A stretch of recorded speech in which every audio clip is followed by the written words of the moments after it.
आप stock market में invest करना चाहते हो और कोविड के टाइम पे जिस तरह के रिटर्न्स मिले थे उसी तरह के रिटर्न्स आप एक्सपेक्ट करते हो, बट रिटर्न्स और प्रॉफिट्स तो दूर की बात, आपके स्टॉक्स कॉस्ट पर भी नहीं आते हैं। ऐसा क्यों होता है? आप ऐसी कौन सी गलती कर रहे हो जो आप और आपके जैसे बहुत सारे लोगों ने कोविड के टाइम पे भी किया था और अभी दोबारा फिर से रिपीट करने वाले हो?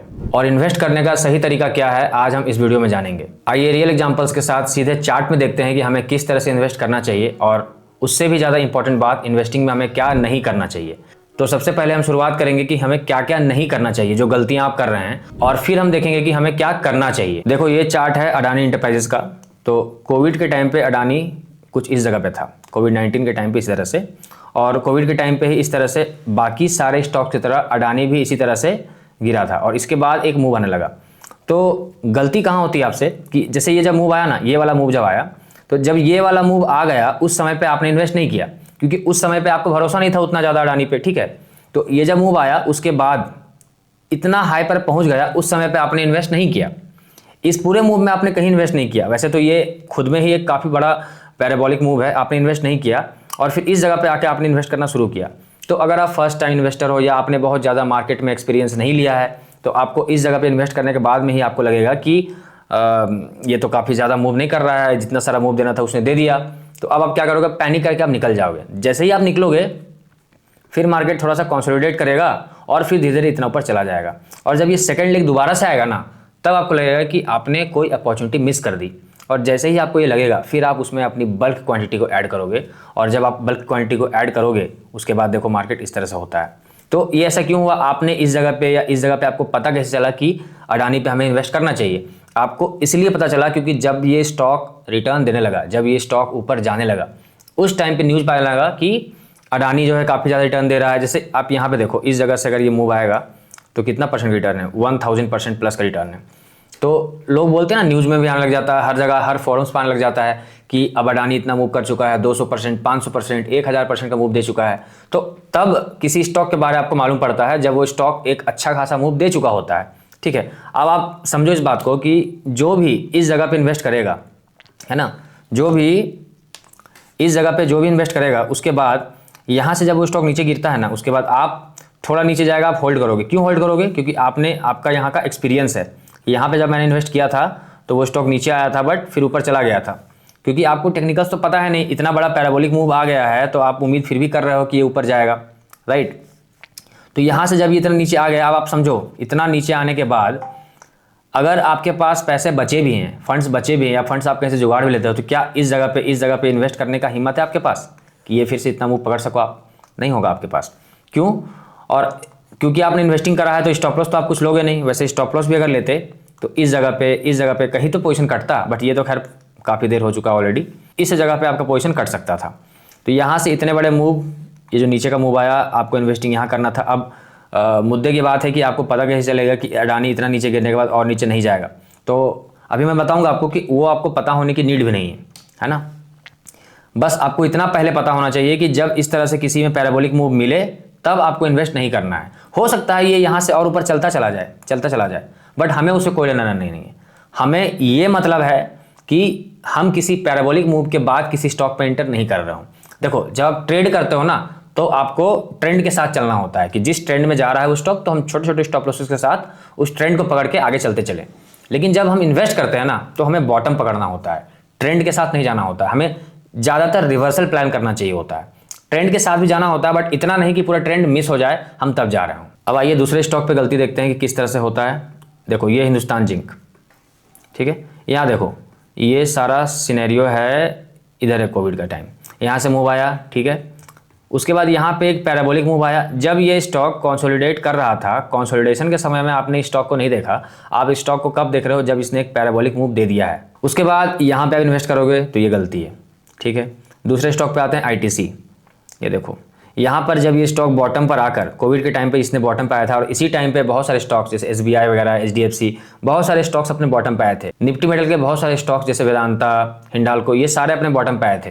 तो इस तरह से जब ये स्टॉक बॉटम पे आया था और यहाँ पे बॉटम पे आने के बाद कंसोलिडेट कर रहा था, तब आपने बाय नहीं किया। आप बाय कब कर रहे हो? जब ये यहाँ से एक रॉकेट हो चुका है, इधर एक अच्छा खासा पैराबोलिक मूव दे चुका है, तब बाय कर रहे हो। अगला स्टॉक है हमारा भारत फोर्ज। देखो, ये पैराबोलिक मूव, यहाँ पे इन्वेस्ट किया, गलती। देखो, मजे की बात यह है कि आपको पता ही वो स्टॉक तब चल पा रहा है ना जब आप न्यूज़ पे देख रहे हो या कहीं और देख रहे हो।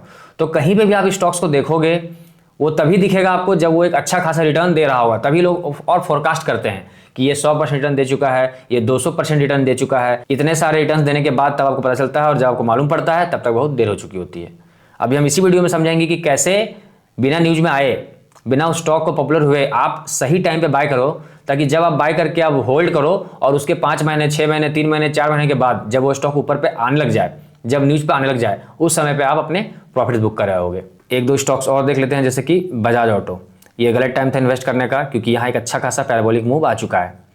अशोक लेलैंड, ये देखो यहाँ भी एक पैराबोलिक मूव है। अगला स्टॉक है कैनरा बैंक। देखो कैनरा बैंक भी यहाँ पे एक अच्छा खासा पैराबोलिक मूव दिया, यहाँ से नीचे आया और फिर पैराबोलिक मूव दे दिया। आप इन सारे स्टॉक्स में आप एक कॉमन चीज़ देखो, किसी भी स्टॉक में पैराबोलिक मूव आने के बाद या तो स्टॉक पॉज करता है, पॉज करके नीचे आता है, या पॉज करके ऊपर जाता है, एक होल्ड लेता है, ठीक है, जिसको हम लोग एक्यूमुलेशन बोलते हैं या डिस्ट्रीब्यूशन बोलते हैं, राइट। तो हम ये तो समझ गए ये गलतियां होती कैसे हैं, अब इन गलतियों से बचने को भी समझ गए, बट कैसे इन गलतियों को हम अवॉइड करके हम सही डिसीजन कैसे लें, अब ये समझते हैं। तो इनमें से कुछ स्टॉक्स मैंने रखा आपके लिए, जो कि एक देखिए ये रिकमेंडेशन नहीं है, आपको बस ये समझाने के लिए है कि क्या इन स्टॉक्स में इन्वेस्ट अगर करना चाहिए तो किस तरह का हमें सोचना चाहिए, किसी भी स्टॉक में इन्वेस्ट करने से पहले हमारा माइंडसेट क्या होना चाहिए। तो आप देखो गोदरेज प्रॉपर्टीज, ठीक है, ये एक पैराबोलिक मूव था, ठीक है। आप ये मंथली चार्ट है ना, अब इस मंथली चार्ट में ये देखो, यहाँ पे एक मूव था, यहाँ से नीचे आया, ये कोविड के टाइम का था, यहाँ से एक पैराबोलिक मूव दे दिया। यहाँ आप इन्वेस्ट करोगे फंसोगे बहुत सारा टाइम, इतना सारा टाइम, ये मंथली आप देखो 2022 से लेकर 2024 के आसपास तक आप अपना कॉस्ट पे भी नहीं आ पाए हो, ठीक है। तो यहाँ इन्वेस्ट करना बहुत ही नासमझी वाला काम है। फिर ये स्टॉक नीचे आएगा, आप यहाँ पे बाय करोगे, इधर बाय करोगे। अब देखो बॉटम आप नहीं पकड़ सकते, आप बॉटम बिल्कुल नहीं पकड़ सकते।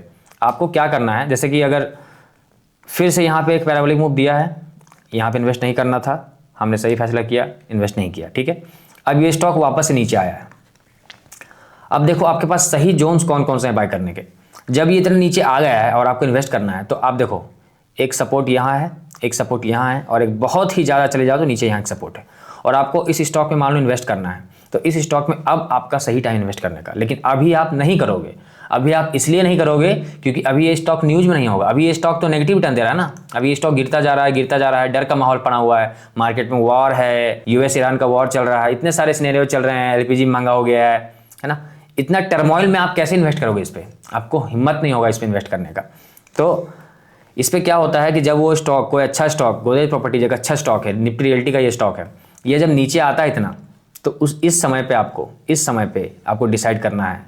अगर आप मान लो 100 स्टॉक बाय करना चाहते हो, इसकी 100 क्वांटिटी आप इस स्टॉक की बाय करना चाहते हो, तो आप 40 यहाँ बाय करोगे। फिर अगर यहाँ से भी आप गलत हो जाते हो, नीचे आता है, तो आप 40 यहाँ बाय करोगे, और नीचे आ जाता है तो आप 20 यहाँ बाय करोगे। एवरेजिंग वगैरह आपका यहाँ पड़ेगा, इसको बोलते हैं एवरेजिंग। अगर आप यहाँ पे बाय करोगे तो आप कितना एवरेज करोगे, यहाँ से बाय किया, फिर यहाँ किया, फिर यहाँ किया, फिर यहाँ किया, फिर यहाँ किया, बराबर बाय करोगे ना अगर हिम्मत रख के भी, तो आपका एवरेज यहाँ पे आएगा, और वो स्टॉक कितना ऊपर जाएगा तो क्या ही रिटर्न मिलेगा आपको। और इसके लिए कितना वेट करना पड़ेगा आपको। देखो अगर ये स्टॉक नीचे आएगा तो ऐसे करते करते करते करते इतना समय बिता सकता है, 4-5 साल बिता देगा, क्या करोगे आप। इसीलिए एक तो है कि आप यहाँ भी वेट करो स्टॉक में इस तरह का आने का समय। तो जो करना है आपको ना, करना ये है, आपको वेट करना है पेशेंस के साथ वेट करना है। एफएनओ सेगमेंट में हमारे लगभग 200 से ज़्यादा स्टॉक्स होते हैं, उन स्टॉक्स में कहीं ना कहीं किसी न किसी में इन्वेस्टिंग का मौका आपको मिलेगा। तो इसमें आप यहाँ पे बाय कर सकते हो, यहाँ कर सकते हो, यहाँ कर सकते हो, इस तरह का एक सोच रख सकते हो, ठीक है। अब दूसरे स्टॉक पे आते हैं, जैसे कि नाटको पार्म, ठीक है। अब ये स्टॉक देखो, ये कितना ब्यूटीफुल है। अब ये स्टॉक देखो, यहाँ पे कितना अच्छा पैटर्न बन रहा है। यहाँ हाई बनाया, ये मूव था, यहाँ पे इन्वेस्ट नहीं करना है, नीचे आ गया, इधर बाय कर लिया, थोड़ा और नीचे आ गया, यहाँ बाय कर लिया, फिर ये ऊपर गया, ठीक है। अब देखो आप यहाँ पे बाय किए होते तो कितने साल आपको लगते, 2017 से 2021 लग गया सिर्फ आपके कॉस्ट को आने में। इतना टाइम किसके पास है, राइट। तो इधर बाय करो ना, कि बाय करने के कुछ समय के बाद में आपको रिटर्न दिखने शुरू हो जाएंगे। फिर ये हाई पे आया, बाय नहीं करना था, लो पे आया, हिम्मत नहीं है क्योंकि स्टॉक नीचे गिर रहा है, इस जगह पे फिर से बाय करना था, ये ऊपर गया। तो अब देखो यहाँ पे क्या हो रहा है, फिर से ये नीचे आया, अब देखो यहाँ बेस बना रहा है ना। तो यही ना होता है, नीचे आया, बेस बनाया, ऊपर, बेस बनाया, ऊपर। तो ये जहाँ जहाँ बेस बनाया है वहाँ पर आप बाय करने छोड़कर आप टॉप पे बाय करते हो। तो ये नाटको फार्मा में जो है यहाँ पे ये बेस बना रहा है, तो this is the right time, इस जगह पे बाय करना है। और नीचे आया तो इस जगह पे क्वांटिटी ऐड करना है, यहाँ से ऊपर जाएगा। और नहीं आया तो ठीक है, इन्वेस्टिंग कर रहे हो ना आप लॉन्ग टर्म के लिए, इस जगह पे अगर आ जाता है तो यहाँ से नीचे ऊपर। देखो अंतर यही है ना कि अगर आप ऊपर बाय करते हो तो स्टॉक पहले नीचे आने में समय लगाता है और फिर ऊपर जाने में समय लगाता है। ये जो समय हुआ ना, ये आपके इन्वेस्टिंग के समय का लॉस है। इतना लॉस क्यों करना, समझे?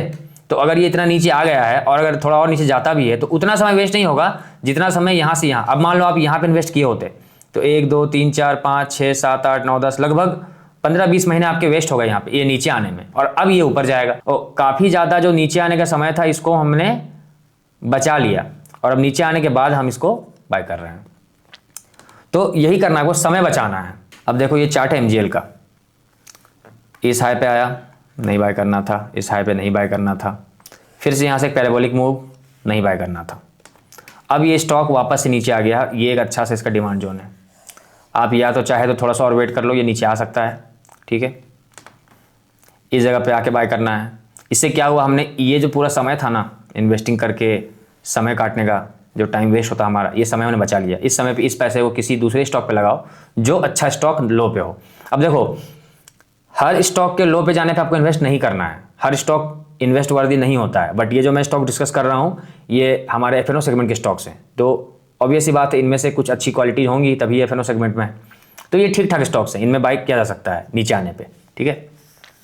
तो इस जगह पे आप बाय किए, थोड़ा और नीचे आ गया तो यहाँ तक आ जाएगा। तो हमने उतना 2-3 महीने का समय वेस्ट करोगे और फिर ये स्टॉक ऊपर जाने लग जाएगा। तो इस तरह में आपको इन्वेस्ट करना है आप। और देखो आप स्टॉक का चार्ट देखो ना हिस्ट्री में, अगर ये नीचे आता है तो फिर ऊपर भी तो जाता है, नीचे है तो फिर ऊपर। इतना सारा कंसोलिडेशन को ब्रीच करके ऊपर गया है और नीचे आ रहा है, तो ठीक है फिर से ऐसा करके फिर से ऊपर जा सकता है। या तो डायरेक्ट बाय कर लो या कंसोलिडेशन का वेट करो। इनफैक्ट इस पूरे लिस्ट में से जो सबसे अच्छा कैंडिडेट है ना वो है नाटको फार्मा, क्योंकि ये जो है नीचे भी आकर, ये नीचे आने के बाद यहाँ पे कंसोलिडेट भी कर चुका है। It's a good time.